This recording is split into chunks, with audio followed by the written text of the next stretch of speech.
తర్వాత మీరు ఫేస్ చేసినటువంటి ఇబ్బంది, చట్టాన్ని నమ్మితే కూడా ఇంత ఇబ్బందా, ఇంత నరకమా? ఒక ప్రభుత్వాన్ని నమ్మి రైతులు ముందుకొచ్చి భూములు ఇస్తే ఇంత దారుణం ఏంటి అన్న పరిస్థితి కూడా కనిపిస్తోంది కదా.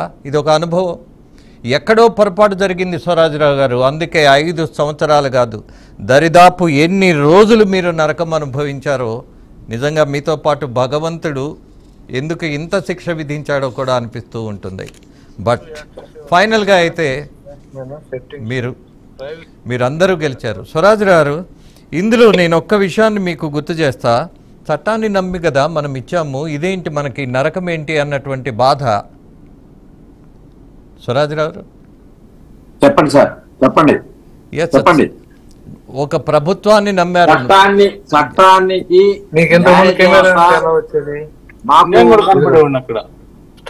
చాలా న్యాయం చేసిందండి. స్వరాజ్రావు గారు పక్కన ఎవరో మాట్లాడుతున్నట్టున్నారు, డిస్టర్బెన్స్ వస్తుంది. Somebody is talking. స్వరాజ్రావు గారు, రాధిక్ గారు మీరు కంటిన్యూ చేయండి. రాధిక్ గారు యా ప్లీజ్. ఏం లేదు సార్, న్యాయ దేవతని నమ్ముకునే ఆ రోజున చట్ట ప్రకారం బాబు గారు చంద్రబాబు గారు అడిగినప్పుడు మా పరిస్థితి ఏమిటి, ఇంత లాంగ్ టైంలో డెవలప్మెంట్ జరిగేటప్పుడు మా పరిస్థితి ఏమిటి అని అడిగామండి ఆయన బాబు గారిని. అడిగితే దీనికి సక్రమైన చట్టాలు చేసి అసెంబ్లీలో బిల్లులు చేసి దాన్ని చేస్తామన్నారు. అట్లా అసెంబ్లీలో బిల్లు పెట్టారు. అపోజిషన్ లీడర్ ఉన్నటువంటి ఆ రోజున ఉన్నటువంటి ఆయన కూడా క్లియర్ గా దీనికి 30,000 భూమి కావాలి, గ్రీన్ ఫీల్డ్ రాజధాని కావాలని చెప్పారు. అది అట్లాగనే సెంట్రల్ లో ఉన్నటువంటి మోడీ గారు కూడా దానికి మద్దతు ఇచ్చారు. కాబట్టి వీటన్నిటి నమ్మి చట్టాలు చేస్తారు, మనకి ఎటువంటి ఇబ్బంది లేదని చెప్పి 29,000 కుటుంబాలు 34,000 ఎకరాల భూమిని ఈ కృష్ణానది ఒడ్డున ఇవ్వటం అనేది మాకు ఆ రోజు చట్టాల మీద నమ్మకంతో ఇచ్చామండి. కానీ చట్టాలను మార్చి సిఆర్డిఎస్ చట్టాలు మార్చడం, వేరే వేరే చట్టాలు మార్చడం, ఏమి చేసినా కూడా మేమైతే న్యాయదేవత మీద నమ్ముకొని న్యాయదేవతతోటి ప్రయాణం చేద్దాం అని చెప్పి న్యాయపరంగానే మేము వెళ్ళామండి. ఆ దేవుడి దయ వల్ల మాకు చాలా మంది లాయర్స్ మాకు చాలా అనుకూలంగా, మాకు చాలా ఉదారంగా చేసి పెట్టారు. అట్లానే అన్ని కోర్టుల్లో కూడా మాకు మ్యానమాస్ జడ్జిమెంట్ వచ్చింది 3/23/23. అట్లానే వచ్చినా కూడా చట్టాలన్నీ కూడా పక్కకు నెట్టేసి రాజధాని విధ్వంసమే ఏకైక లక్ష్యంగా సెంటు భూములు అని చెప్పి, R5 జోన్ అని చెప్పి, ఇట్లా దళితులకి కౌళ్ళు ఇవ్వకుండా, రైతులకు కౌళ్ళు ఇవ్వకుండా, దళితులకి వాళ్ళకుండా అసైన్ ల్యాండ్స్ మీద వాళ్ళకి హక్కులు కల్పించకుండా అనేక రకాలుగా సిఐడి ఎంక్వైరీ అని చెప్పి ఇట్లా నానా హింస పెడతా వచ్చారు. ఈ రోజు కూడా పోయిన 2 సంవత్సరాల కౌళ్ళు మాకు ఇంతవరకు రాలేదండి. దళితులకి అనేక రకాలైనటువంటి ఇబ్బందులు పెట్టారు. దళితుల్ని వాళ్ళ భూమి మీద హక్కులు వాళ్ళకి లేకుండా చేశారు. ఈ రోజు కూడా ఎంక్వైరీ అని చెప్తారు, దాన్ని తేల్చరు, ఏది చెప్పరు. ఇట్లాంటి పరిస్థితుల్లో కూడా మేము ఎక్కడ చెక్కు చెదరని ధైర్యంతో న్యాయస్థానాలని నమ్ముకున్నాం. న్యాయదేవత ప్రకారం వచ్చింది. 3/3/23 వచ్చినటువంటి 22లో వచ్చినటువంటి జడ్జిమెంట్ ని మళ్ళా సుప్రీంకోర్టులో సవాల్ చేయటం, మేము దాంట్లో కూడా ఉంటాము. ఇట్లాగా చాలా పరిణామాలు. చెప్పండి, ఇప్పుడు ఇక న్యాయ పోరాటం అవసరం లేదేమో?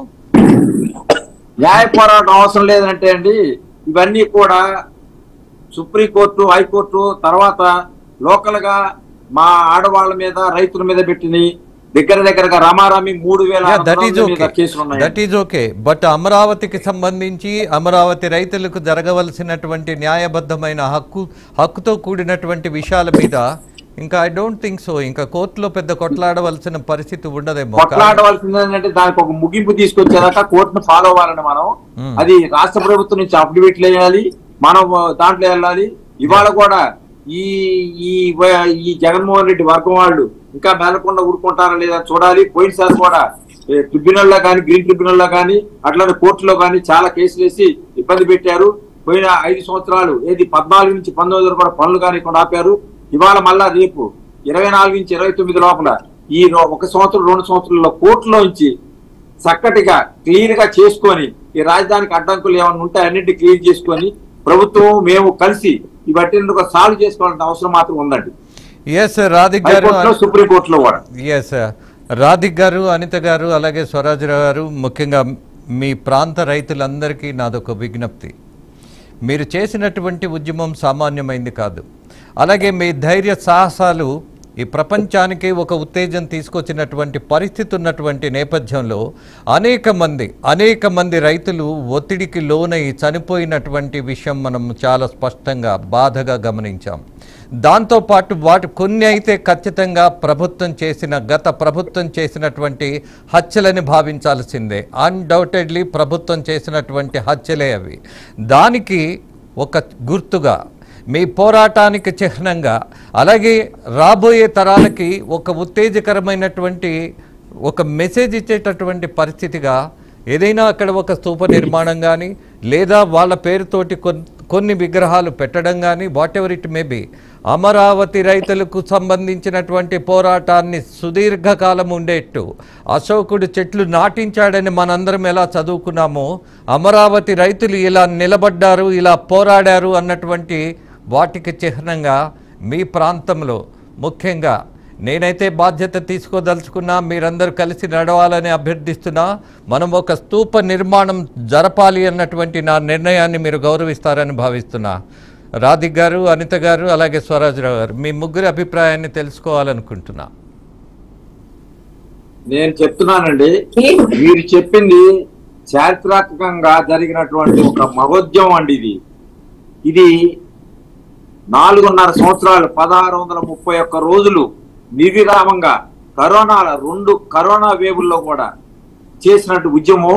దీంట్లో మీరు అన్నట్టు మానసిక వేదనతో ఆడవాళ్ళు, మగవాళ్ళు, ముసలివాళ్ళు కూడా కేవలం మానసిక వేదన, దిక్కుదోచన పరిస్థితుల్లో, అయోమయ పరిస్థితుల్లో మరణానికి దారి తీసింది. వాళ్ళకి గుండె జబ్బులు కావచ్చు, హార్ట్ అటాక్లు కావచ్చు. దీనికి పోరాటానికి చిహ్నంగా ఏదైతే చారిత్రాత్మకంగా మా వాళ్ళు రైతులు చేశారో దీనికి చిహ్నంగా ఖచ్చితంగా ఒక స్తూపం అనేది పెట్టాలనేది అవసరం ఉందని మాత్రం నేను భావిస్తున్నానండి. ఎస్ అనిత గారు, మీరేమంటారు? తప్పకుండా అండి. మీకు నిజంగా అప్పటి నుంచి ఇప్పటికి మాకు తోడుగా, మా రైతన్నలకి తోడుగా మీరు నడుస్తూ ఈ నిర్ణయం తీసుకున్నందుకు నిజంగా నేను చాలా గర్వపడుతున్నాను, చాలా సంతోషపడతా ఉన్నాను. అలానే మీకు ఎప్పుడూ కూడా మేము సపోర్ట్ గా ఉంటాము తప్పకుండా. అలాగనే అమరావతి అనే రాజధానిలో నిజంగా రైతన్నలు చేసిన పోరాటానికి ఒక స్తూపం అనేది మీ ఆలోచనకి నిజంగా నేను మళ్ళీ మరొకసారి కృతజ్ఞత తెలియజేసుకుంటూ మీ వెంటే నడుస్తామని చెప్పేసి మరొకసారి తెలియజేసుకుంటున్నాను. ధన్యవాదాలు. రాధిక్ గారు. రాజేంద్ర గారు, ఫస్ట్ నుంచి మేము ఎలా పోరాడింది, బాధపడింది మీకు అన్ని తెలుసండి. మీకు అన్ని తెలిసినటువంటి వ్యక్తి అండి మీరు ముందుగా కృతజ్ఞతలు తెలియజేస్తున్నామండి. అసలు మీరు ఏదైనా సరే అమరావతికి సంబంధించి ఏ పని చేసినా, ఏ కార్యక్రమం తలపెట్టినా అండి, మా అమరావతి రైతులందరం కూడా మీ వెంటే నడుస్తామండి. మాకు మీరు మొదటి నుంచి కూడా అండగా ఉన్నారు, మాకు ధైర్యంగా ఉన్నారండి. మాకు అదే చాలండి. మీరందరూ కూడా చేసినటువంటి కృషి వల్లే ఇవాళ అమరావతి కూడా కదలకుండా ఇక్కడే ఉందండి. మీ అంటే మేము నడుస్తామండి. మాది ఒక్కటి వినపం అండి. ఇప్పుడు ఈ ప్రభుత్వం ఏర్పడిన తర్వాత కూడా అండి, పవన్ కళ్యాణ్ గారి యొక్క సూచనలు, సలహాలు తీసుకొని బీజేపీ కేంద్రం యొక్క సహకారంతో ఇక్కడ కేంద్ర ప్రభుత్వానికి రావాల్సినటువంటి సంస్థలను కూడా తొందరగా త్వరితగతిగా అభివృద్ధి చేసుకొని రాజధానిని అభివృద్ధి చేసి రాజధానిలో ఉన్నటువంటి రైతులకు ఇచ్చినటువంటి ప్లాట్లని డెవలప్ చేసి ఇవాళ ముళ్ళకంచెలేంటి ఒక అడవిలాగా మారిపోయిందండి. దాన్ని కూడా మీరు తొందరగా అభివృద్ధి చేసి ప్రభుత్వం చేసేటట్టుగా మీరు కూడా కొంచెం మాకు వెన్నంటి ఉంటానండి. ఎస్, మీకు ఒక్క విషయం చెప్తా. ఇవాళ ఉన్నటువంటి ప్రభుత్వం మీరు నమ్ముకున్నది, మీరు నిర్మించింది, మీరు ధైర్యాన్ని పెంచింది. ఇవాళ ప్రభుత్వం మీది. ప్రభుత్వం అంటే మీరే. నిర్ణయం తీసుకోవలసింది ఎవరైతే పాలకులు ఉన్నారో వాళ్ళ నిర్ణయాలన్నీ మీకు తగినట్టుగానే తీసుకునే పరిస్థితిలో మీరు వాళ్ళందరినీ మలుచుకున్నారు. అలాగే పవన్ కళ్యాణ్ గారు కానీ, లేదా చంద్రబాబు గారు కానీ, ఇంక్లూడింగ్ మోదీ గారు కూడా మిమ్మల్ని కాదని ఇవాళ ఒక గీత దాటే పరిస్థితి లేదమ్మా, అస్సలు లేదు. ఏదైతే మన హక్కున్నదో రాజధాని నగర నిర్మాణానికి మాట ఇచ్చినటువంటి వాళ్ళు ఇవాళ తప్పుకోగలిగే పరిస్థితి లేదు. దట్టు ఇవాళ ఆంధ్రప్రదేశ్ కేంద్ర ప్రభుత్వానికి వెన్నెముకగా నిలబడుతున్నటువంటి సత్యం మనం గమనించిన తర్వాత ఏదైనా పనుంటే బాబు గారిని అడగాల్సిందే కానీ మన పని గురించి బాబు గారు అడగాల్సిన పరిస్థితి లేదు. మన ముఖ్యమంత్రి